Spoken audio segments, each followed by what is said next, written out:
Bismillahirrahmanirrahim. Assalamualaikum warahmatullahi wabarakatuh. Hai guys, kesempatan ini saya akan bicarakan tentang keteladanan. Saya akan berpindah posisi ke depan kamera dulu supaya lebih aman, lebih mantap view-nya. Walaupun saya sebetulnya kurang pede di depan kamera, tapi kita buat sepede mungkin ya. Jadi keteladanan ya. Keteladanan. Kita harus punya role model dalam hidup ini. Role model kita itu ada banyak. Yang pertama tentu saja Nabi Muhammad SAW. Dia adalah salah satu role model terbaik umat manusia. Sempurna akhlaknya. Dia juga datang untuk menyempurnakan akhlak manusia. Kenapa ini penting? Orang yang berakhlak, ya, walaupun dia tidak berilmu, mungkin bisa menciptakan pesawat, bisa menciptakan helikopter, bisa menciptakan kereta api dan sebagainya. Tapi dia berakhlak, dia akan memikirkan lingkungan di sekitarnya. Segala perbuatannya harus berdampak baik, ya. Vibes itu positif, ya, membuat di sekitarnya itu merasa aman, tentram, membuat di lingkungan di sekitar ini merasa damai, ya. Dia akan selalu berpikiran bahwa apa yang saya perbuat, apa yang saya ucapkan, apa yang saya pikirkan, apa yang saya produksi harus berdampak baik bagi orang banyak, ya. Bagi makhluk hidup di sekitar kita, bagi makhluk alam di sekitar kita, ya. Itu kesempurnaan akhlak itu akan membuat manusia tidak sedikit pun ingin merugikan, ya, makhluk di sekitarnya. Jangankan sesama manusia, makhluk di sekitarnya, ya, kehidupan di sekitarnya, pohon dia tidak akan tebang sembarang tebang, ya. Dia tidak akan merusak hutan, dia tidak akan buang sampah sembarang, dia tidak akan menyusahkan orang lain. Itulah adalah akhlak yang sempurna. Dia akan sangat malu berbuat salah seperti itu. Kemudian role model kita yang kedua tentu saja ibu kita. Suka atau tidak suka, role model kita adalah ibu kita yang melahirkan kita. Sejahat-jahatnya seorang ibu mungkin, kalau kita berpikir maka jahat, ya, mereka melahirkan kita, merawat kita. Kalau seorang ibu yang benar-benar punya sifat keibuan, dia tidak akan menelantarkan anaknya. Dia akan merawatnya sampai sukses, sampai berhasil. Dia akan mendoakannya, dia akan memfokuskan pikirannya pada anak. Kenapa kita harus menjadikan ibu kita sebagai role model? Karena dengan tingkat, ya, pemikiran, ya, memikirkan orang lain seperti itu, kita juga dalam hidup akan mempunyai makna yang sangat besar. Kita akan memikirkan kehidupan orang lain, tetangga kita, orang-orang di sekitar kita, orang-orang yang masih miskin. Kita akan memikirkan mereka, bagaimana mereka, apakah sudah makan atau belum. Kita akan menanyakan kabar mereka, bagaimana keadaan, ya. Kita akan menjadi orang yang betul-betul memikirkan orang lain, gitu. Bahkan tingkat, ya, tunggu ya, tunggu pesawat lewat dulu.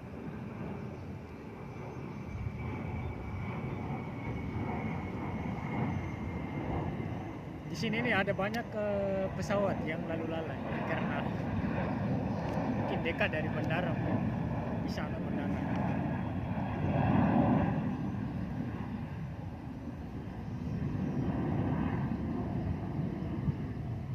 Oke, kita lanjut.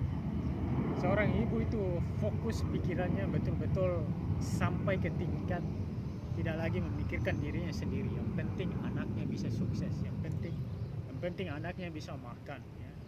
Kalau kita sudah tingkat pikiran kita seperti itu kepada adik kita, kepada kakak kita, kepada saudara kita, kepada tetangga kita, kepada keluarga-keluarga kita, kepada sesama manusia, maka kita tidak akan membiarkan ya, sesama kita merasakan kesakitan, merasakan kemiskinan. Kita akan pasti berpikir bahwa bagaimana saya sebisa mungkin ya bisa berguna bagi mereka, meringankan kehidupan mereka. Jangan kamu anggap misalnya kita memberi makanan kepada orang-orang terlantar, orang-orang bahkan orang gila pun tidak apa-apa kita kasih makan kalau ada ya. Kita kasih saja makan. Dia makan kenyang, wah luar biasa bahagianya itu. Ya.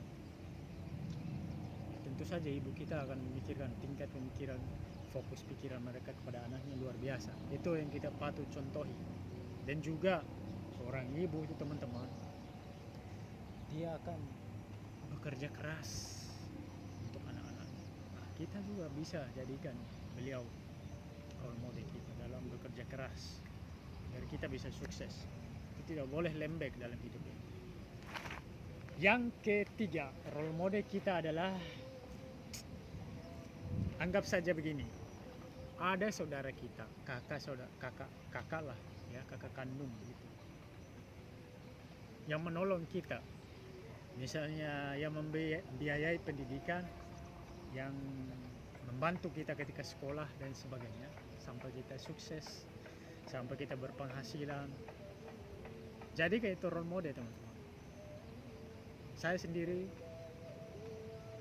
ada banyak ya saudara-saudara saya yang membantu, kakak kandung saya, mereka membantu. Dan saya pun kalau ada uang tidak mungkin saya biarkan ponakan, adik ya, saya tidak merasakan rezeki yang saya terima. Saya harus membantu mereka juga, membuat mereka setidaknya berpendidikan tinggi, membantu mereka agar juga mereka nanti seperti itu terus ya, kita ajarkan ya. Menolong saudara itu adalah perbuatan yang mulia. Kita tidak boleh menjadikan itu sebuah transaksi, tapi jadikan sebagai amal ya. Kalau kita menolong sudah begitu saja, tidak usah berharap balasan apa, tidak usah ya. Tapi sebagai orang yang berakhlak mulia, tak mungkin kita tidak membalas jasa orang yang berbuat baik kepada kita, yang menolong kita, yang biayai pendidikan kita. Pasti itu sebuah janji, pasti akan dibalas jasanya ya. Mereka pasti akan berusaha keras untuk sukses sehingga mereka bisa membalas jasa saudara-saudaranya, orang-orang yang pernah membantu dia. Tidak mungkin dia lupa gitu, tidak mungkin dia tidak menyadari itu, terkecuali kalau memang dia kurang sukses atau belum berhasil ya. It's okay lah ya. Yang penting kita punya mindset bahwa pasti saya akan bantu ya. Kalau saya ada pasti saya akan bantu, saya akan usahakan gitu. Nah itu yang ketiga, role model kita. Saya sendiri punya satu saudara yang begitu saya jadikan teladan ya. Dia betul-betul tulus, ikhlas. Kalau saya meminta kepada dia itu luar biasa ya. Bahkan saya tidak perlu meminta, dia akan mengirim ya. Ketika saya kuliah dia banyak membantu saya ya, saat saya kelaparan.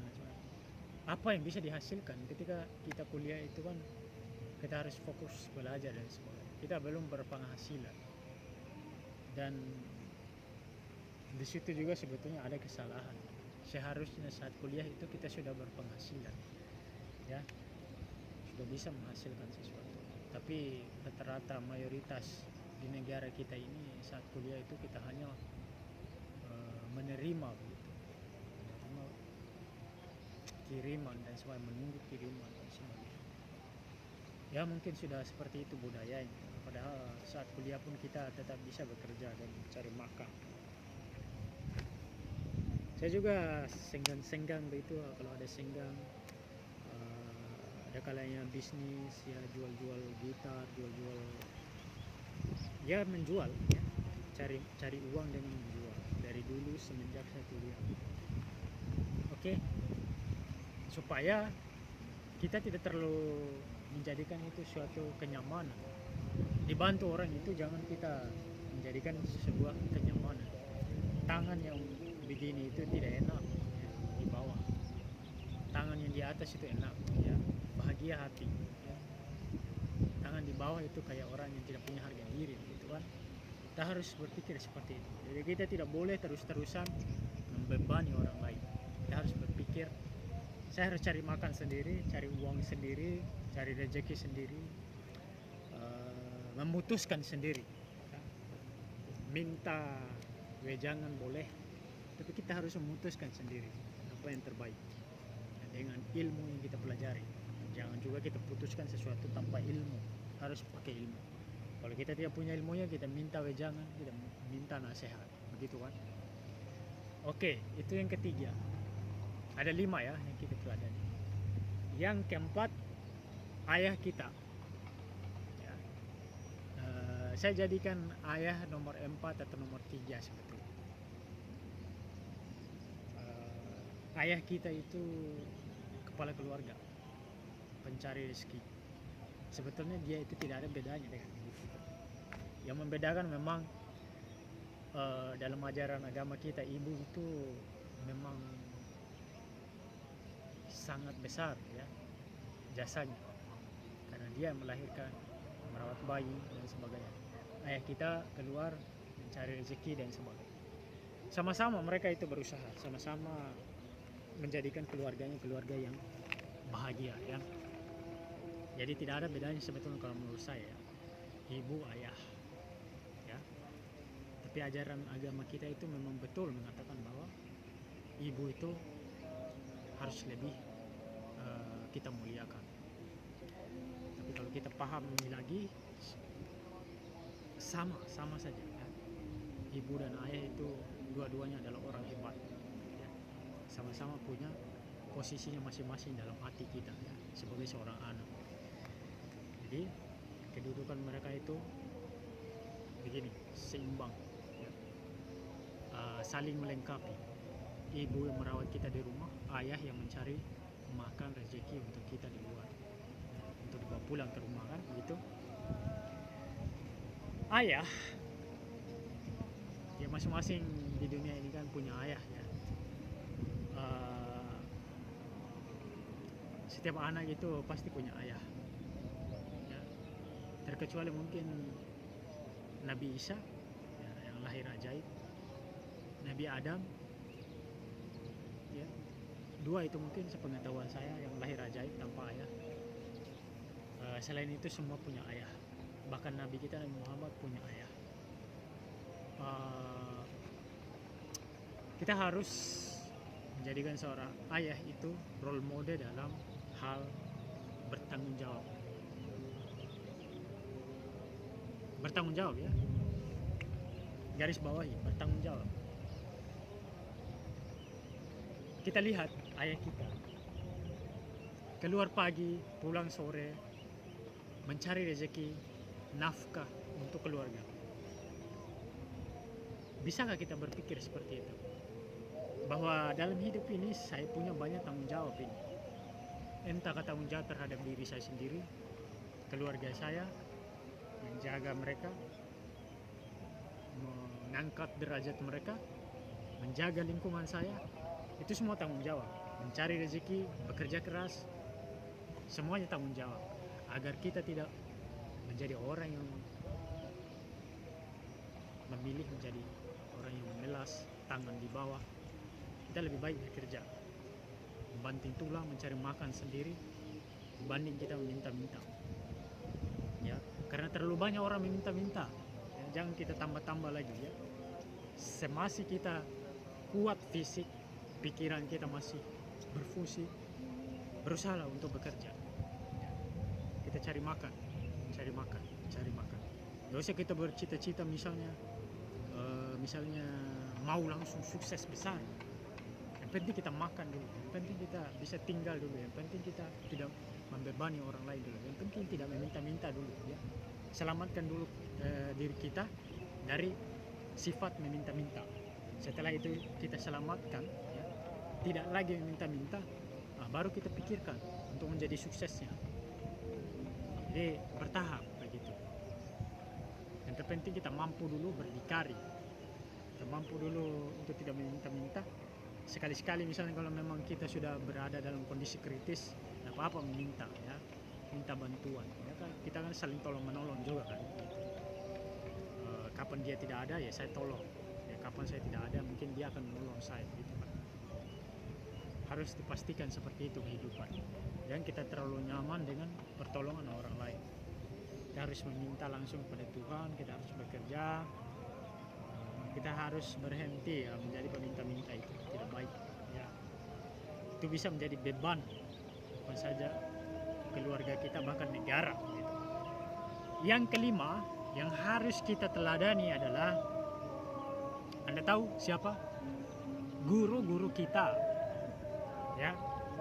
Guru-guru kita itu mengajar, walaupun mereka digaji, sebetulnya ilmu yang mereka ajarkan itu akan membentuk diri kita bisa melangkah lebih cepat, ya, ke jenjang kesuksesan.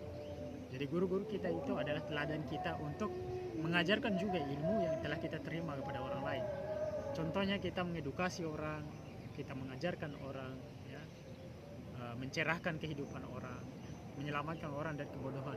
Itu yang harus kita teladani dari guru kita. Itu saja dari saya. Wassalamualaikum warahmatullahi wabarakatuh.